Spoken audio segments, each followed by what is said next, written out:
Bonjour, je m'appelle Sylvie, Arc-en-Ciel. Aujourd'hui, je vais vous présenter comment réaliser un gâteau ardoise en 2D. Ce gâteau est idéal pour les fêtes de fin d'année, les kermesses d'école ou un anniversaire d'enfant à l'école.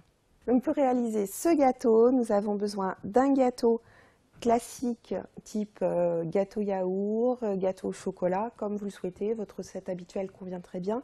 Il suffit de la faire cuire dans un moule à four classique. Donc il n'y a pas besoin d'acheter de moule spécifique à gâteau. Un plat à four qui cuit les lasagnes, les gratins convient très bien. Il suffit de bien beurrer son moule, de bien le fariner. Vous le mettez pendant 15 minutes au congélateur. Vous le sortez. Et ensuite, vous versez votre pâte et vous enfournez directement. Ça ne collera pas. Donc pour votre gâteau habituel, nous lui avons coupé la tête, c'est-à-dire qu'on a enlevé le bombé du gâteau et nous l'avons enduit de pâte à tartiner afin que notre pâte à sucre adhère. Donc nous avons besoin de pâte à sucre. Pour cette taille de gâteau, j'ai pris 2 paquets de pâte à sucre noire pour faire le fond de l'ardoise, un paquet de pâte à sucre au chocolat que l'on mélangera de la pâte à sucre caramel. Il nous faut également du sucre glace, un rouleau anti-adhérent, bien qu'un rouleau en bois fasse l'affaire. Il nous faut également une spatule et un tube de décor. Pour commencer, nous allons réunir la pâte à sucre noire et bien la malaxer afin de la rendre beaucoup plus malléable et de pouvoir l'étaler plus facilement. Une fois que la pâte est malléable, je prends mon sucre glace, je saupoudre mon plan de travail afin qu'elle n'adhère pas. Une fois que le plan de travail est saupoudré correctement, je commence l'étalage. Ça colle un petit peu au départ, c'est normal. Le noir est une couleur qui adhère. Maintenant que notre pâte à sucre est étalée, nous allons la transférer sur le rouleau. Le transfert se fait avec le rouleau, afin de ne pas l'abîmer. Vous voyez, je soulève. Et maintenant, je passe sur le gâteau, je me mets à l'aplomb et je déroule pour le recouvrir.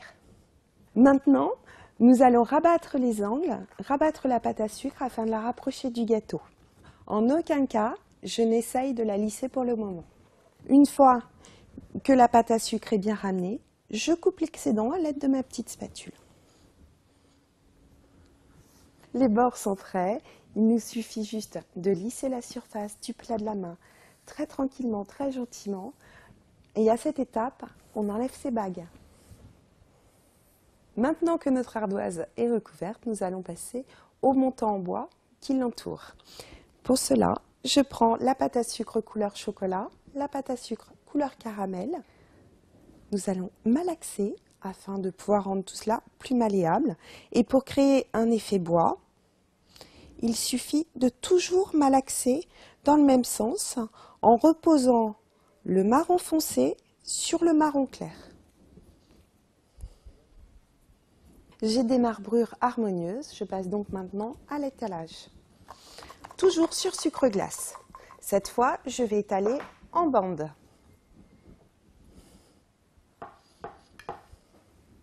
J'étale ma bande.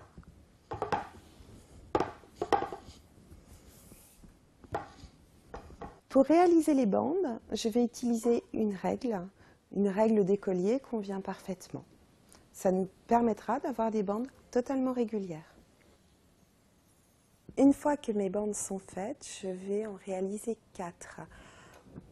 Une ira sur la partie large de mon gâteau, l'autre de l'autre côté et 2 plus petites de chaque côté. Pour coller les bandes, j'utilise un petit filet d'eau très léger. J'en dispose à l'endroit où je dois les coller. Je prends ensuite bande par bande. J'aligne mon bas de bande avec le bas de mon gâteau. La pâte à sucre se met toute seule. Je continue en enchaînant sur les côtés. Je ne m'occupe pas pour le moment de la découpe d'angles. Pour la découpe des angles, on utilise la petite spatule. J'appuie ma spatule très délicatement. J'enlève l'excédent. Maintenant que les angles sont finis, nous allons utiliser le stylo décor pour pouvoir écrire comme une craie sur un tableau. Il suffit juste de le tenir comme un stylo.